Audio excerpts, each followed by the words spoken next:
Ni rasmi sasa, maonesho ya kitaifa na kimataifa ya Nane Nane yameshazinduliwa hapa katika viwanja vya Dr. John Samuel Malecela. Yamezinduliwa jana tarehe 1 mwezi wa 8 mwaka 2026 na Waziri Mkuu wa Jamhuri ya Muungano wa Tanzania Dr. Mwigulu Lameck Nchemba. Na leo ikiwa ni tarehe 2 mwezi wa 8 mwaka huu 2026, Waziri wa Fedha Mheshimiwa Balozi Hamisi Musa Omari ametembelea hapa katika banda la Wizara ya Mifugo na Uvuvi na kuonesha kuridhishwa na huduma pamoja na elimu inayotolewa na sekta hizi za Wizara ya Mifugo na Uvuvi.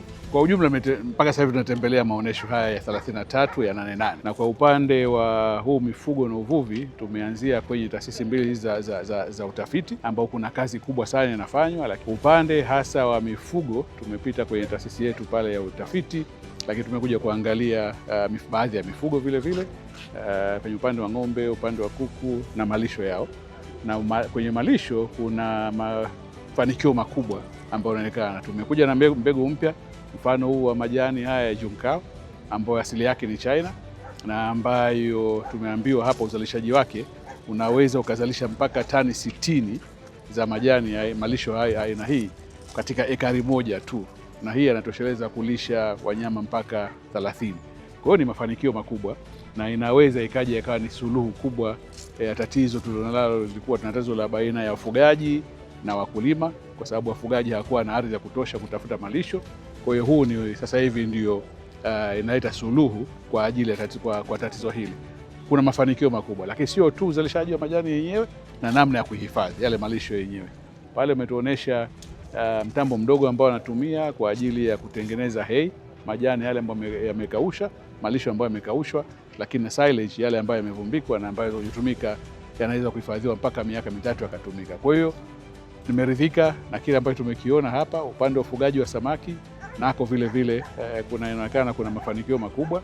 Ni eneo ambalo tukitoa elimu vizuri, kwanza sio la gharama kubwa, ufugaji wenyewe unaweza kutumia eneo dogo, lakini tukapata ufugaji mkubwa wa samaki 400 mpaka 2000 3000, inategemea na teknolojia ambayo natumia, lakini itakuwa ni chanzo kingine kikubwa cha kipato kwa wananchi wetu, na inaweza wakafuga eneo lolote. Maana hapa tuna mfano wa Singida ambayo iko katikati ya nchi, na unajenga bwawa lako, unaweka na pampu yako na samaki wanapata support, wanapata kuungwa mkono na taasisi zetu za utafiti, kupata elimu vile vile. Kwa hiyo kwa hakika ni kwamba tumepiga maendeleo mazuri, lakini bado tunahitaji kuipeleka sasa kwa wananchi, inaweza kuwasaidia wenyewe. Katika ziara yake Mheshimiwa Waziri wa Fedha kwanza ameweza kuipongeza taasisi kwa kuzalisha teknolojia bora ambazo zina lengo za kumkwamua mfugaji, lakini pia kuleta tija katika ufugaji. Kama taasisi tuna mikakati yetu ya kuongeza uzalishaji wa teknolojia ambazo tunazizalisha kwa sasa, na katika kufanikisha hilo,